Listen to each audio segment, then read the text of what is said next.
지금부터 2020년 4월 19일 온유교회 주일 예배를 시작하도록 하겠습니다.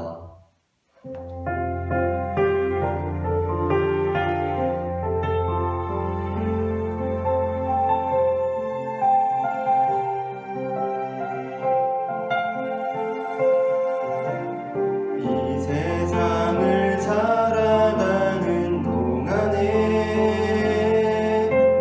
나의 힘을 의지할 수 없으니 기도하고 낙심하지 말 것은 주께서 참 소망이 되심이라.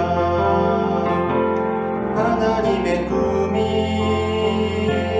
나의 비전이 되고 예수님의 성품이 나의 인격이 되고 성령님의 권능이 나의 능력이 되길 원하고 바라고 기도합니다. 주의 길을 걸어가는 동안에 세상의 것 의지할 수 없으니 감사하고 낙심하지 말 것은 주께서 참 기쁨이 되심이라. 하나님의 꿈이 나의 비전이 되고 예수님의 성품이 나의 인격이 되고 성령님의 권능이 나의 능력이 되길 원하고 바라고 기도합니다. 원하고 바라고 기도합니다.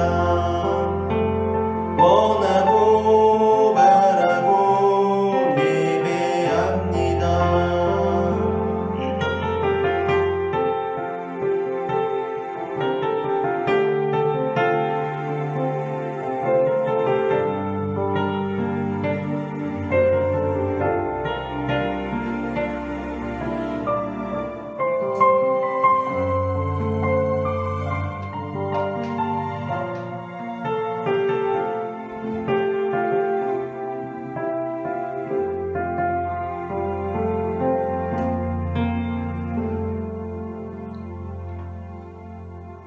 같이 기도드리겠습니다. 만군의 주 여호와 우리 하나님 아버지, 주의 높고 위대하심을 찬양합니다. 지난 한 주간도 주께서 우리 기도 들으시고 크고 작은 일들 가운데 주 하나님의 선함과 인자하신 뜻대로 이 땅 가운데 이루신 줄 믿고 감사, 찬송, 존귀, 영광을 주께 돌리나이다. 우리는 내 소견대로 좋은 것이 옳은 것인 줄 알고 간구하며 주께 매달렸지만 주께서는 우리를 변함없는 크신 사랑으로 선하고 바른 길로 인도하사 이 나라의 총선이 잘 치러지게 하시고 코로나19 감염병도 크게 감소시켜 이만큼 소멸시켜 주셨나이다. 은혜로우신 하나님 우리 아버지, 감사합니다. 사람이 할 수 없는 것을 하나님은 하시나니 과연 하나님은 능치 못함이 없으시니이다. 주님, 우리가 이렇게 주를 믿고 의지하며 하나님의 법 안에서 감사의 삶을 산다 하면서도 여전히 우리의 육신은 죄의 법을 섬기고 있음을 고백합니다.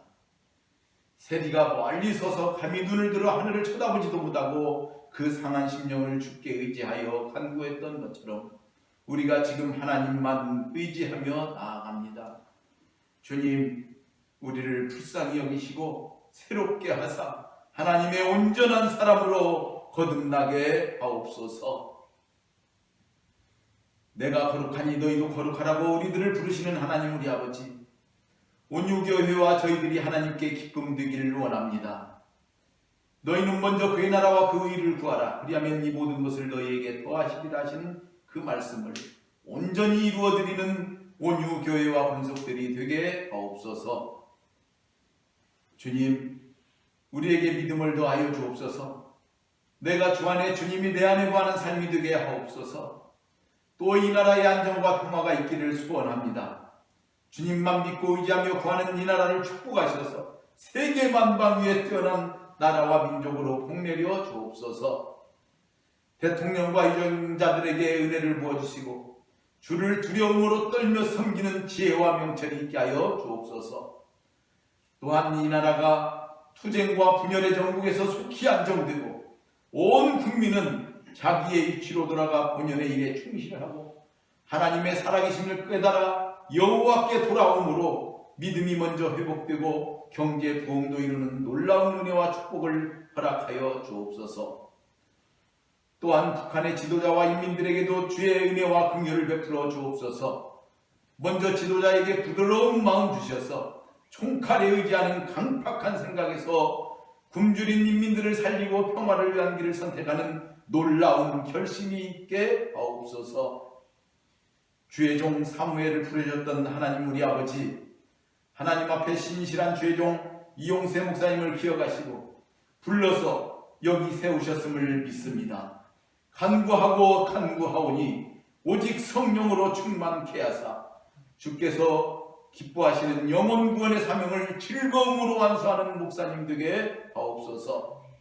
마지막 이때에 바울에게 있었던 뜨거운 열정과 영혼 사랑하는 마음 주셔서 온전함으로 섬기게 하시고 하나님께서 능력 주신 대로 모든 것을 할 수 있는 목사님 되게 하옵소서.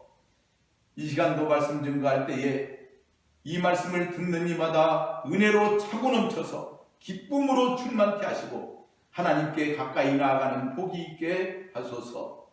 이 모든 말씀을 온유교회의 머리 되신 예수 그리스도 이름으로 기도하옵나이다. 아멘.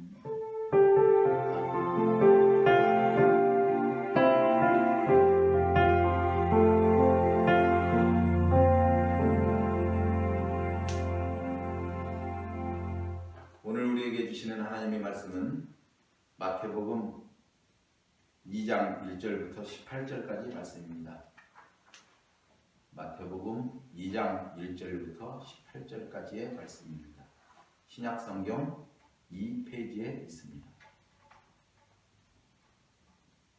제가 봉독해 올리겠습니다. 헤롯 왕 때에 예수께서 유대 베들레헴에서 나시며 동방으로부터 박사들이 예루살렘에 이르러 말하되 유대인의 왕으로 나시니가 어디 계시냐? 우리가 동방에서 그의 배를 보고 그에게 경배하러 왔노라 하니 헤롯 왕과 온 예루살렘이 듣고 소동한지라. 왕이 모든 대제사장과 백성의 서기관들을 모아 그리스도가 어디서 나겠느냐 물으니 이르되 유대 베들레헴이오니 이는 선지자로 이렇게 기록된 바 또 유대 땅 베들레헴아 너는 유대 고을 중에서 가장 작지 아니하도다. 네게서 한 다스리는 자가 나와서 내 백성 이스라엘의 목자가 되리라 하였음이니이다. 이에 헤롯이 가만히 박사들을 불러 별이 나타난 때를 자세히 듣고 묻고 베들레헴으로 보내며 이르되 가서 아기에 대하여 자세히 알아보고 찾거든 내게 구하여 나도 가서 그에게 경배하게 하라. 박사들이 왕의 말을 듣고 갈새 동방에서 보던 그 별이 문득 앞서 인도하여 가다가 아기 있는 곳 위에 머물러 서 있는지라. 그들이 별을 보고 매우 크게 기뻐하더라. 집에 들어가 아기와 그의 어머니 마리아가 함께 있는 것을 보고 엎드려 아기께 경배하고 보배합을 열어 황금과 유향과 모략을 예물로 드리니라. 그들은 꿈에 헤롯에게로 돌아가지 말라 지시하심을 받아 다른 길로 고국에 돌아가니라. 그들이 떠난 후에 주의 사자가 요셉에게 현몽하여 이르되 헤롯이 아기를 찾아 죽이려 하니 일어나 자기와 아기와 그의 어머니를 데리고 애굽으로 피하여 내가 내게 이르기까지 거기 있으라 하시니 요셉이 일어나서 밤에 아기와 그의 어머니를 데리고 애굽으로 떠나가 헤롯이 죽기까지 거기 있었으니 이는 주께서 선지자를 통하여 말씀하신 바 애굽으로부터 내 아들을 불렀다 함을 이루려 하십니다. 이에 헤롯이 박새들에게 속은 줄 알고 심히 도하여 사람을 보내어 베들레헴과 그 모든 지경 안에 있는 사내 아이를 박사들에게 자세히 알아본 그때를 기준하여 2살 때부터 그 아래로 다 죽이니 이에 선지자 에레미야를 통하여 말씀하신 바 라마에서 슬퍼하며 크게 통곡하는 소리가 들리니 라헬이 그 자식을 위하여 애곡하는 것이라. 그가 자식이 없으므로 위로받기를 거절하였도다함이 이루어졌느니라. 아멘.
하나님 감사합니다. 이 시간 우리가 주님의 말씀 앞에 서게 하시니 감사합니다. 어둠 속에 빛으로 찾아오시는 주님께서 이 시간 넘어지는 나를 잡아주시고 약한 마음을 담대하게 하여 주실 것을 믿음의 눈으로 바라봅니다.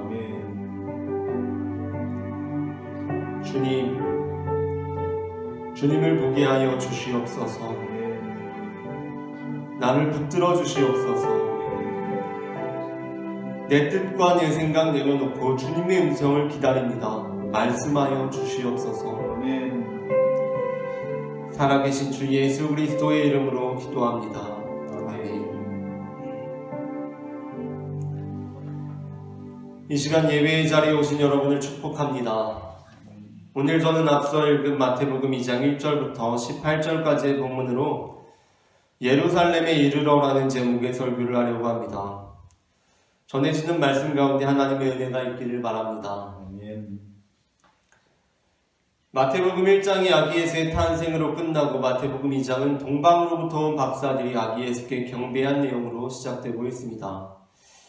일명 동방박사라고 불리는 이들은 우리에게 크리스마스의 신비하고 낭만적인 분위기를 느끼게 하는 인물들이고, 성서학자들에 의하면 동방, 그러니까 이방 지역에서 왔다는 것이 강조되어 설명되고 있습니다.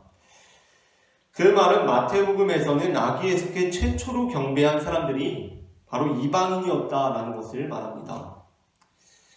초기 유대 기독교인들을 독자로 염두하고 기록한 복음서 치고는 사뭇 의미심장한 장면이라고 할 수 있겠습니다.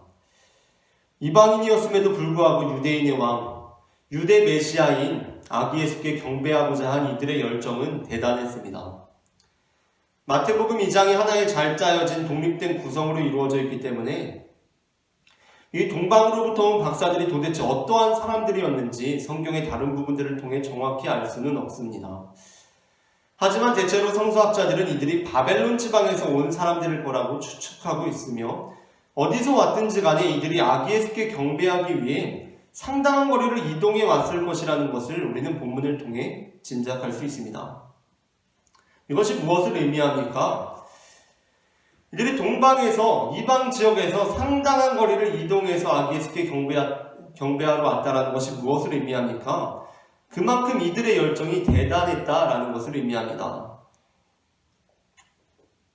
하지만 이들은 어쩌면 이방인이었기 때문에 결정적인 부분에서 치명적인 실수를 저지르고 맙니다. 그 치명적인 실수란 그들이 바로 예루살렘에 이른 것입니다.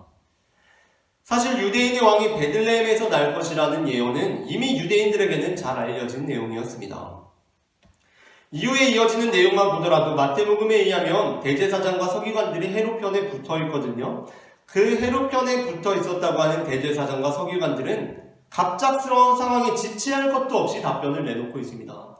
지금 굉장히 갑작스러운 일이 벌어진 거잖아요. 느닷없는 일이 벌어진 것인데 대제사장과 서기관들이 지체할 것도 없이 답변을 내놓고 있습니다.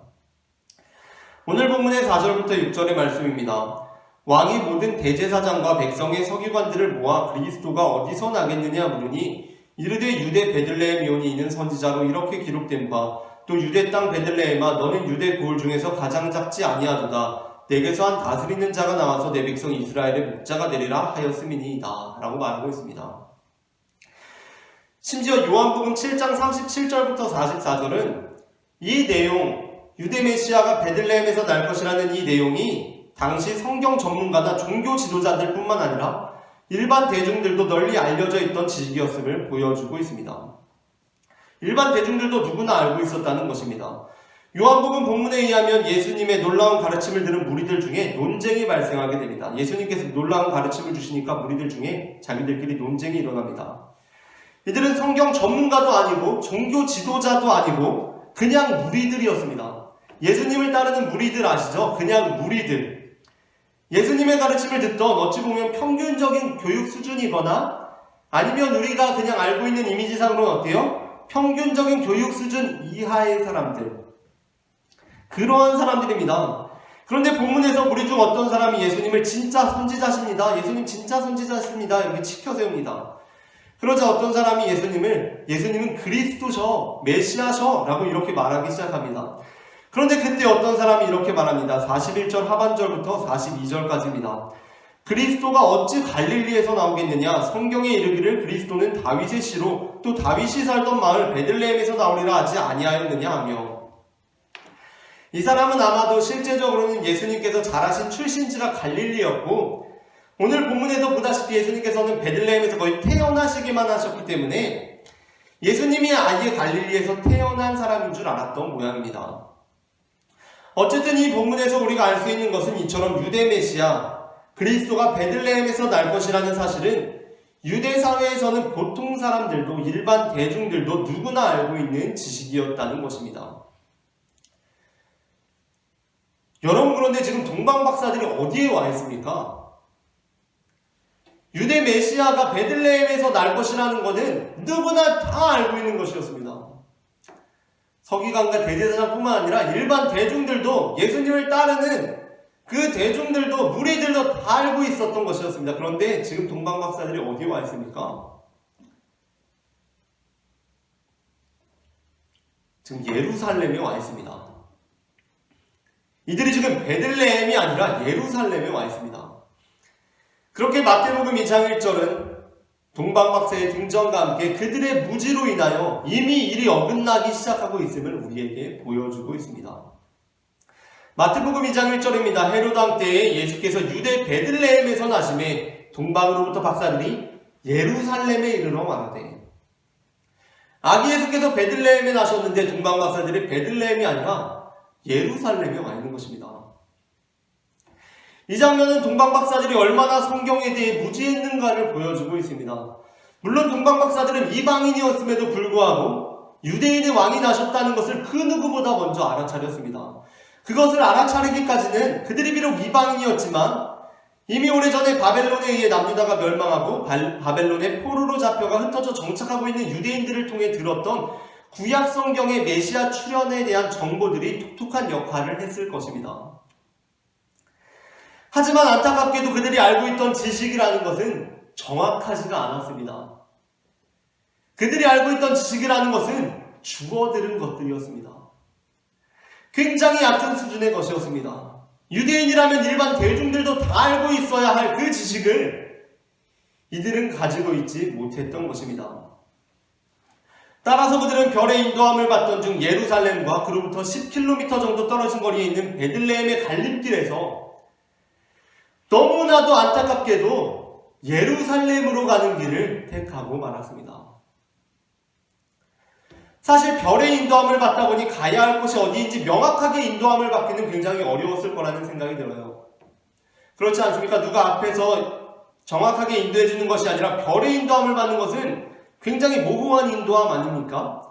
그래서 정확한 인도를 받기는 굉장히 어려웠을 거예요. 하지만 앞서 우리가 나누었던 것처럼 이 땅에 오실 메시아에 대한 기본적인 지식만 있었더라도 이 별이 예루살렘이 아니라 베들레헴을 향하고 있었다는 것을 그 누구라도 알아차려야만 했었다는 것입니다. 하지만 그들은 이 땅에 오실 메시아에 대해 너무나 무지했기 때문에 너무나도 순진무구하게 베들레헴이 아니라 예루살렘에 가서 유대인의 왕으로 나신 이가 어디 계십니까? 라고 묻고 있다는 것입니다. 그런데 여러분, 그 예루살렘이 어떤 곳입니까? 지금 이들이 당도한 도착한 그 예루살렘이 어떤 곳입니까? 지금 유대인들을 다스리고 있는 헤롯 대왕이 있는 곳입니다. 지금 유대인들을 다스리고 있는 왕, 헤롯 대왕이 있는 곳입니다.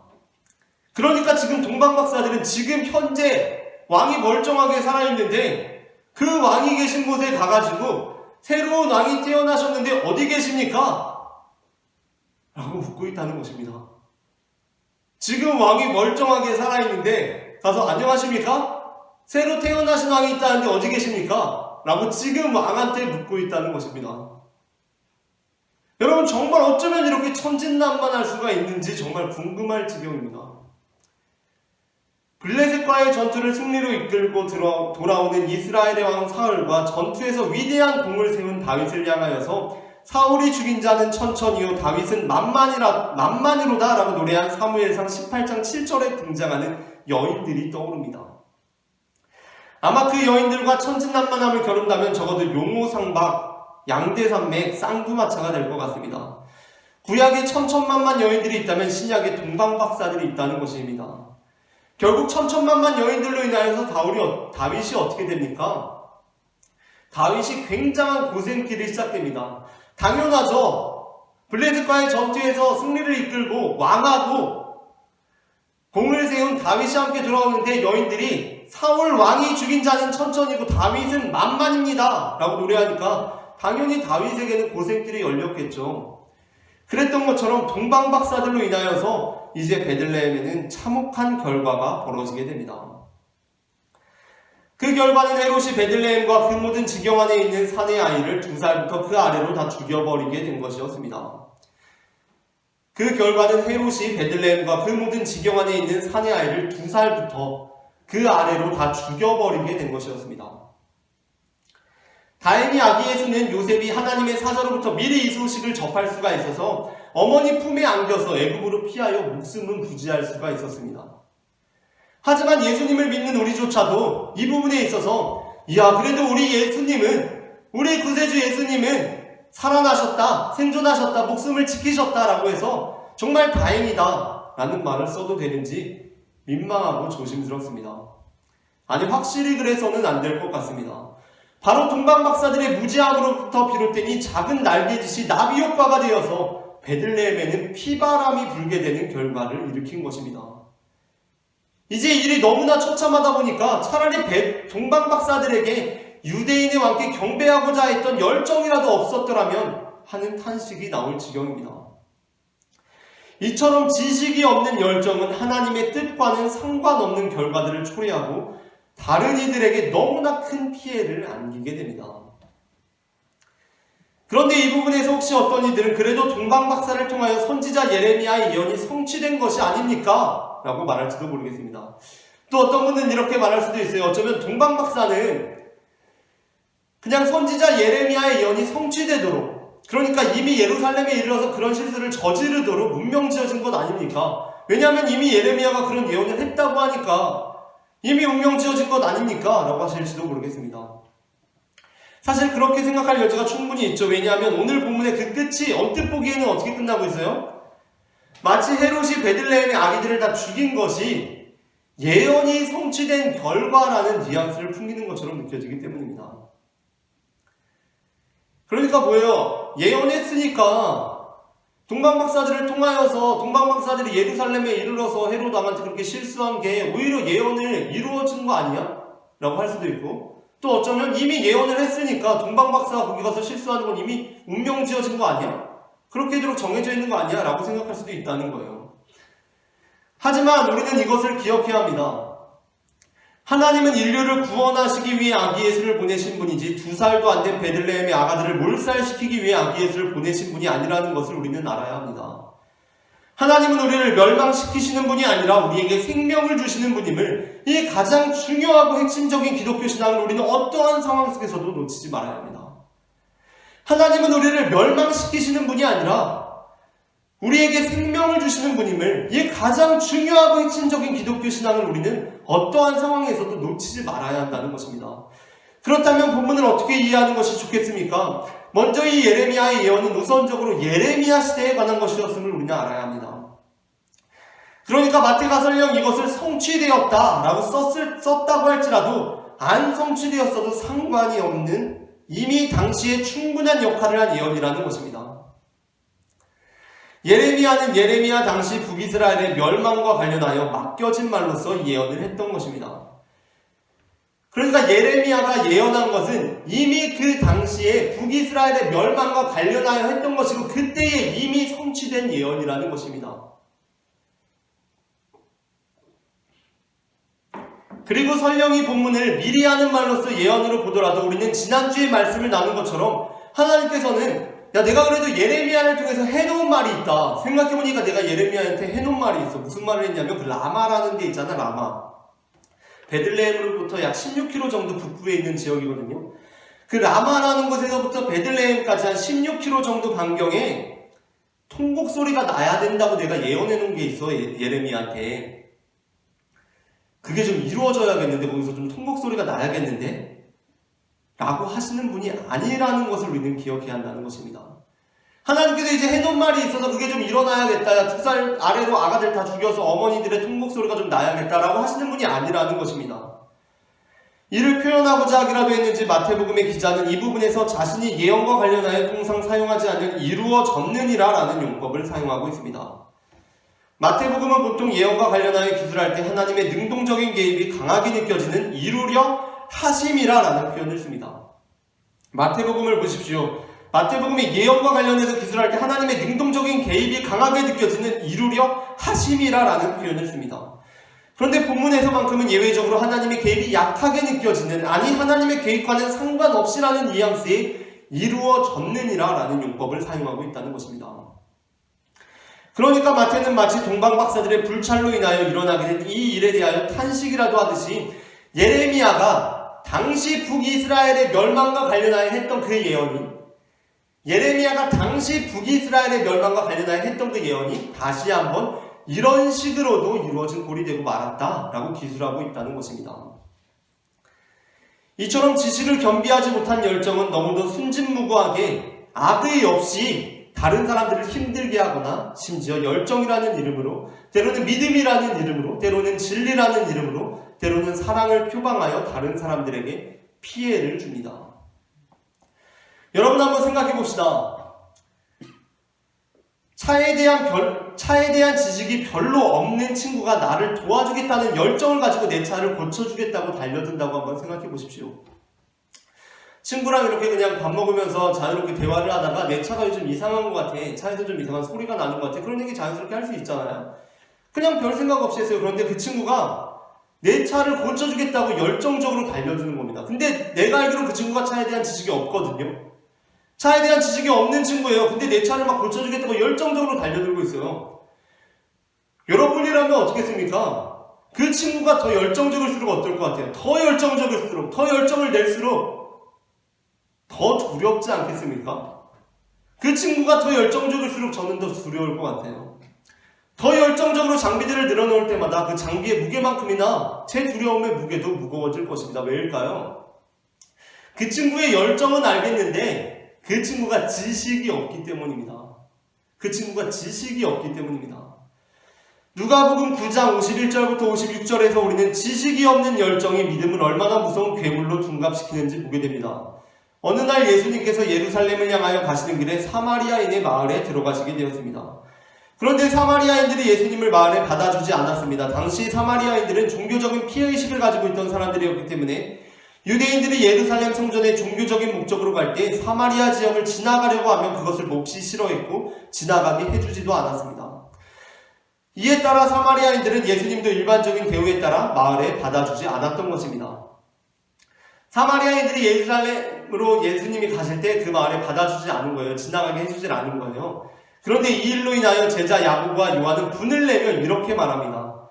누가복음 9장 54절의 하반절 말씀입니다. 예수님이 지나가시는 걸 사마리아인들이 받아주질 않으니까 야고보와 요한이 이렇게 말합니다. 주여, 우리가 불을 명하여 하늘로부터 내려 저들을 멸하라 하기를 원하시나이까? 주여, 우리가 불을 명하여 하늘로부터 내려 저들을 멸하라 하기를 원하시나이까? 실제로 이들에게 아이언맨 같은 그런 능력이 있었는지는 성경에 나오지 않지만 그들이 얼마나 무서운 생각을 가지고 있는지를 보여주고 있는 부분입니다.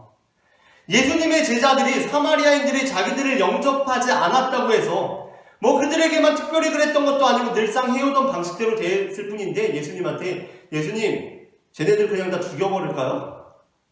라는 무시무시한 말을 했다는 거예요. 예수님의 제자들이 예수님한테 예수님, 쟤네 다 죽여버릴까요? 라는 말을 했다는 것입니다. 참으로 예수님이 누구신지 어떠한 분이신지 잘 알지도 못하면서 내는 열심이 얼마나 무서운 결과를 초래할 수 있는지 보여주고 있는 부분입니다. 분을 내는 야고보와 요한에게 예수님이 어떤 말씀을 하셨을 것 같습니까? 55절 말씀은 예수께서 돌아보시고 꾸짖으셨다라고 되어 있는데 성경의 각 줄을 보니 이렇게 되어 있습니다. 어떤 고대 사본에는 55절 끝에 다음 말이 있음.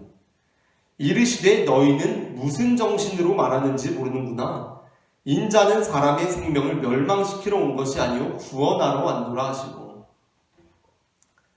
이르시되 너희는 무슨 정신으로 말하는지 모르는구나. 인자는 사람의 생명을 멸망시키러 온 것이 아니라 구원하러 왔노라 하시고. 예수님께서 니네 대체 생각이 있는 놈이냐 없는 놈이냐 라고 하셨다는 것입니다. 믿음이 있냐 없냐, 사랑이 있냐 없냐, 열정이 있냐 없냐가 아니라 정신이 있냐 없냐 라고 다그치신 것입니다. 예수님께서는 대체 나에 대하여 어떻게 알고 그런 말을 하는 것이냐, 아직도 내가 사람의 생명을 멸망시키러 온 것으로 생각하느냐, 내가 사람의 생명을 구원하러 온 것임을 알지 못하느냐, 아직도 모르느냐, 아직도 나에 대한 지식을 소유하지 못하였느냐 라고 말씀하신 것입니다. 그러한 면에서 호세아 선지자가 호세아 4장 6절에서 탄식한 내용을 우리는 가슴 깊이 새겨야 합니다. 호세아 4장 6절 상반절입니다. 내 백성이 지식이 없음으로 망하는도다. 호세아 4장 6절입니다. 내 백성이 지식이 없음으로 망하는도다. 그들에게 믿음이 없어서가 아니라, 열정이 없어서가 아니라, 사랑이 없어서가 아니라 지식이 없어서 망하는도다 라고 말하고 있습니다. 같은 장 7절의 상반절은 이렇습니다. 그들이 번성할수록 내게 범죄하니. 무슨 말입니까? 그들이 지식이 없으니까, 그들이 번성할수록, 내게 대하여 열심을 낸다고 낼수록, 믿음으로 행하는 일이라고 할수록, 사랑해서 하는 일이라고 할수록 범죄하는 꼴이다 라는 얘기입니다. 그 사람에 대한 지식이 없다 보니까 그 사람을 사랑해서 하는 일이라는 것이 오히려 그 사람에게 피해를 주고 있다는 것입니다. 예수님을 위하여 주님을 믿음으로 하나님을 사랑하기 때문에 저 사마리아인들을 제가 다 죽여버리겠습니다 라고 말하고 있다는 것입니다. 예수님을 위해서 주님을 믿기 때문에, 하나님을 사랑하기 때문에 제가 저 사마리아인들을 다 죽여버리겠습니다 라고 말하고 있다는 것입니다. 그렇게 열정적으로 행동하고 있다는 것입니다. 지식이 없기 때문에 예수님께서 원하시지도 않는 일을, 아니 가장 안 좋아하시는 일을 아무것도 모르고 천진난만하게 행하고 있다는 것입니다. 예수님께서 가장 안 좋아하시는 일인데 굉장히 열정적으로 행하고 있다는 거예요. 아니 어떤 사람이 한식을 좋아하는데 줄기차게 양식집만 데리고 가는 것입니다. 그 사람으로서 데려가면 데려갈수록 고통이에요. 아니 그 사람은 양식을 싫어하거든요. 막 알러지 같은 게 있어요. 양식을 먹으면 몸이 아파요. 먹지도 못하고 먹으면 고생해요. 그런데 계속 양식집만 데려가는 것입니다. 왜요? 그 사람을 모르기 때문이에요. 그 사람을 모르기 때문에. 여러분, 그러므로 우리는 어떻게 해야 합니까? 우리는 하나님에 대한, 예수님에 대한 지식을 가져야 합니다. 호세아 6장 1절부터 3절은 이렇게 말하고 있습니다. 호세아 6장 1절부터 3절입니다. 호세아 6장 1절부터 3절 말씀을 제가 봉독해 보겠습니다. 오라 우리가 여호와께로 돌아가자. 여호와께서 우리를 찢으셨으나 도로 낫게 하실 것이요 우리를 치셨으나 싸매어 주실 것임이라. 여호와께서 이틀 후에 우리를 살리시며 셋째 날에 우리를 일으키시리니 우리가 그의 앞에서 살리라. 그러므로 우리가 여호와를 알자. 힘써 여호와를 알자. 그의 나타나심은 새벽빛같이 어김없나니 비와 같이 땅을 적시는 늦은 비와 같이 우리에게 임하시리라 하니라. 아멘. 오라 우리가 여호와께 돌아가자. 그런데 어떻게 돌아가요? 우리가 여호와를 알자. 힘써 여호와를 알자.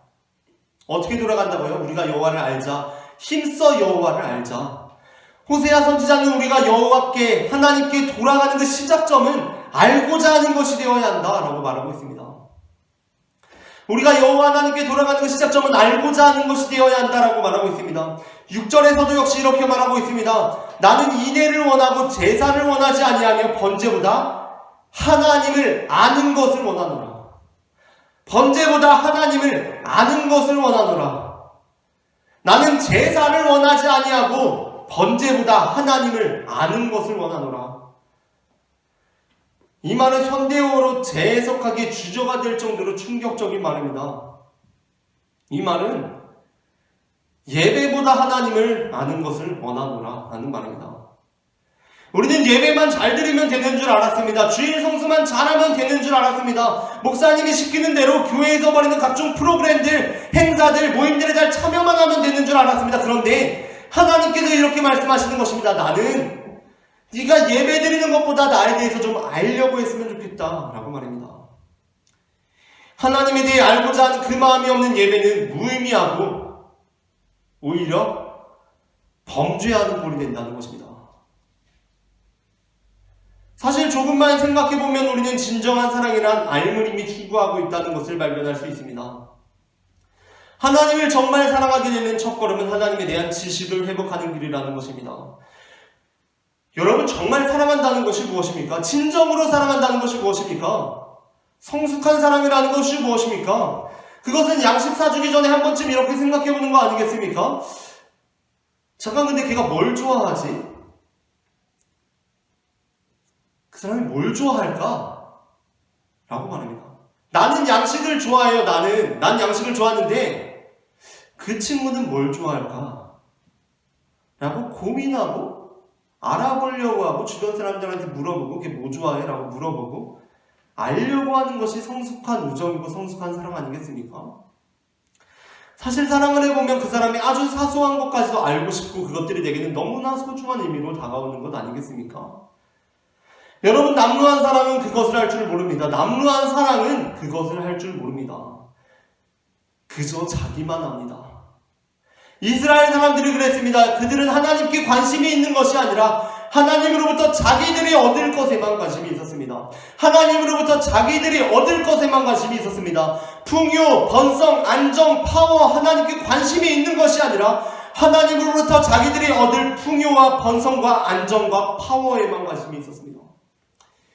하나님께 관심이 있는 것이 아니라 하나님으로부터 자기들이 얻을 풍요와 번성과 안정과 파워에만 관심이 있었다는 것입니다. 그래서 그들은 정작 하나님을 알려고는 하지 않았습니다.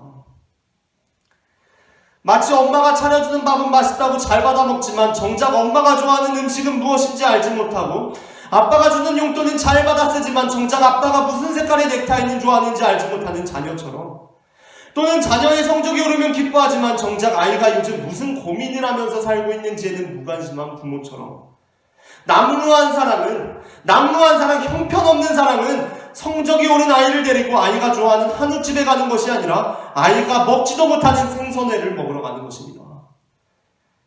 아이가 한우를 좋아하는지는 애초부터 몰랐고, 아이가 회를 먹는지 못 먹는지, 왜 못 먹는지 모르는 것입니다.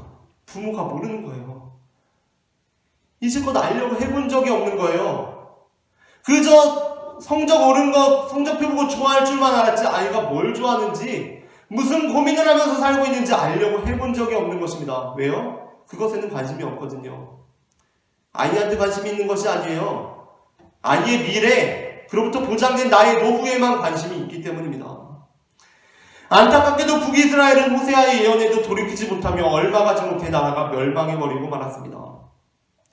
앞서 읽었던 호세아 4장 6절에 내 백성이 지식이 없음으로 망하는도다의 하반절 말씀, 네가 지식을 버렸으니 나도 너를 버려 내 제사장이 되지 못하게 할 것이요 내가 내 하나님의 율법을 잊었으니 나도 내 자녀들을 잊어버리리라 라는 예언이 결국 이런 식으로 이루어져 버리고 만 것입니다.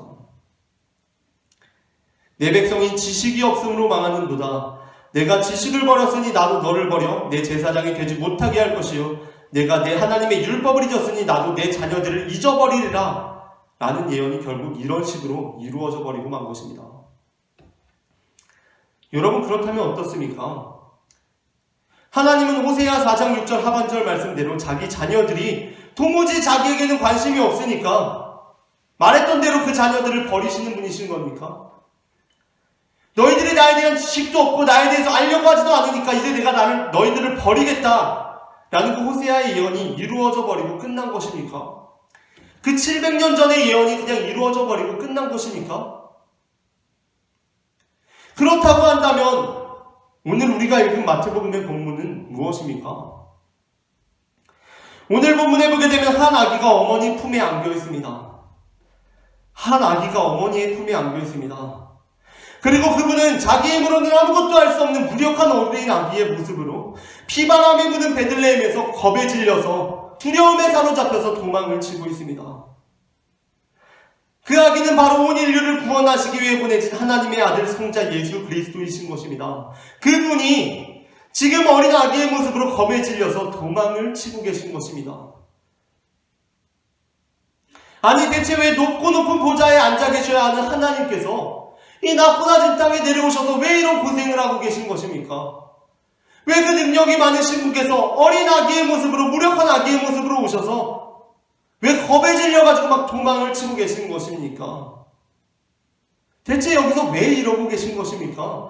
우리가 하나님에 대한 지식이 없으니 그냥 우리를 버리시면 됐지 왜 또 여기서 이러고 계신 것입니까?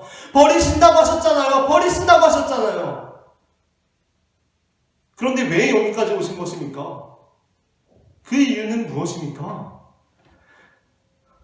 그 이유는 하나님께서 아직 그들을 포기하지 않으셨기 때문입니다. 그 이유는 하나님께서 아직 우리를 포기하지 않으셨기 때문입니다. 그때 말은 그렇게 했지만 그 말은 그냥 좀 잘해보려고 했던 것이고 나는 너희를 지금도 포기하지 못하겠다라는 것입니다. 여러분이 이스라엘 백성들을 포기하지 않으신 하나님께서는 지금 우리도 포기하지 않으십니다. 어떤 사람들은 하나님의 심판이 왜 이렇게 더디냐고 말합니다. 그에 대해 베드로후서 3장 9절은 이렇게 명확하게 말하고 있습니다. 주의 약속은 어떤 이들이 더디다고 생각하는 것까지 더딘 것이 아니라 오직 주께서는 너희를 대하여 오래 참으사 아무도 멸망하지 아니하고 다 회개하기에 이르시기를 원하시느니라. 주의 약속은 어떤 이들이 더디다고 생각하는 것같이 더딘 것이 아니라 오직 주께서는 너희를 대하여 오래 참으사 아무도 멸망하지 아니하고 다 회개하기에 이르시기를 원하시느니라. 이제 우리는 우리를 기다리시는 하나님께 돌아가기를 원합니다. 정말 하나님을 알고자 하는 마음으로, 하나님만 알고자 하는 마음으로 주님께 돌아가기를 원합니다. 왜냐하면 하나님께서 여전히 우리를 포기하지 않으시고 그 아들을 내어주기까지 사랑하셨기 때문입니다. 너희가 나에 대한 지식이 없으니까 내가 너희를 버리겠다라고 하셨던 그 하나님이 그렇게 말씀을 하셨지만 포기하지 못하시고 다시 그 아들을 내어주기까지 사랑하셨던 것처럼 하나님은 그렇게 여전히 우리를 사랑하시는 분임을 저는 마태복음 2장 1절부터 18절까지의 말씀을 근거로 고백합니다. 이 시간 전해진 말씀 가운데 하나님의 은혜가 임했기를 바랍니다. 이 시간에는 우리 함께 찬양하길 원합니다.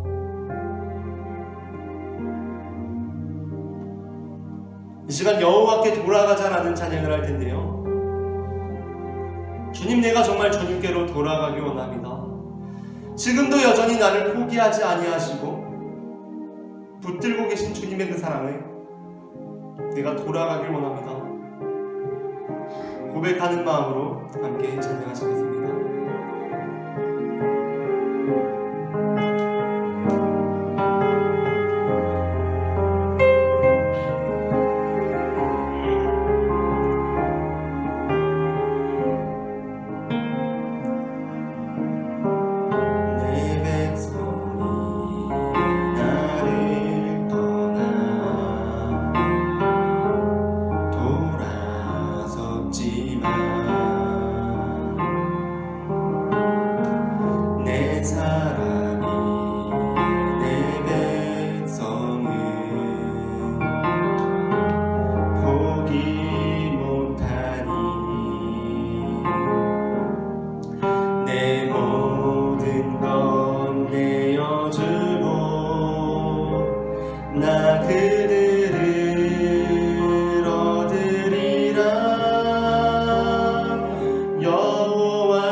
영원하네.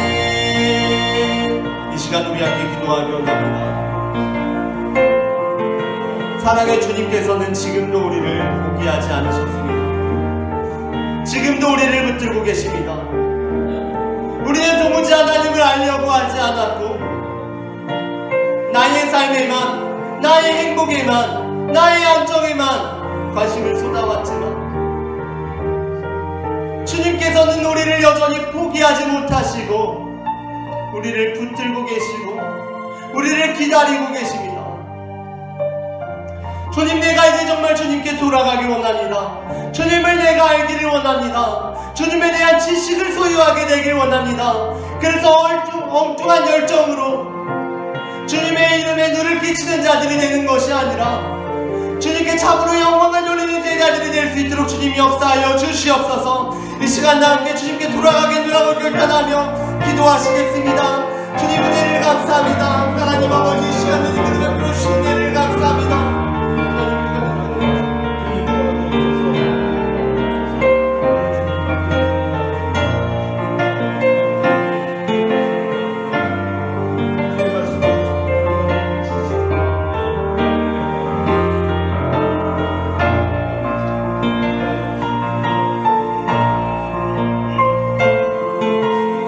하나님, 내가 정말 주님을 알게 되기를 원합니다.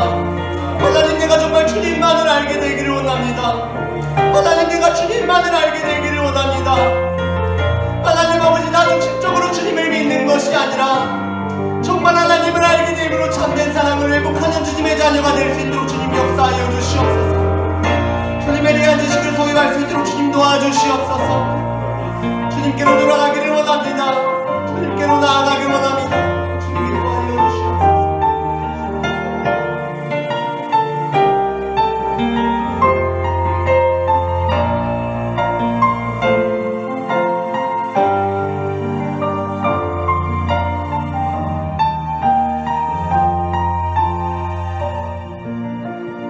사랑하시는 하나님 아버지, 이 시간 영원하신 하나님의 사랑을 보게 하시니 그 은혜를 감사드립니다.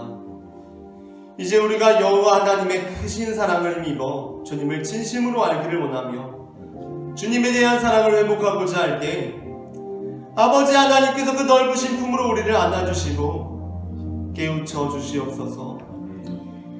이제는 우리를 포기하지 않으시는 하나님 아버지의 사랑과 아무도 멸망하지 아니하고 다 회개하기에 이르기를 원하시는 예수 그리스도의 은혜와 우리의 삶에 역사하셔서 모름에서 알므로 우리를 이끄시는 성령 하나님의 인도하시니 지금 각자의 자리에서 하나님에 대한 나중심적인 열정이 아니라 알을 통하여 하나님에 대한 진정한 사랑을 회복하겠노라고 결단하는 모든 영혼들의 머리 위에 지금부터 영원토록 함께 하시기를 간절히 축원하옵나이다. 아멘.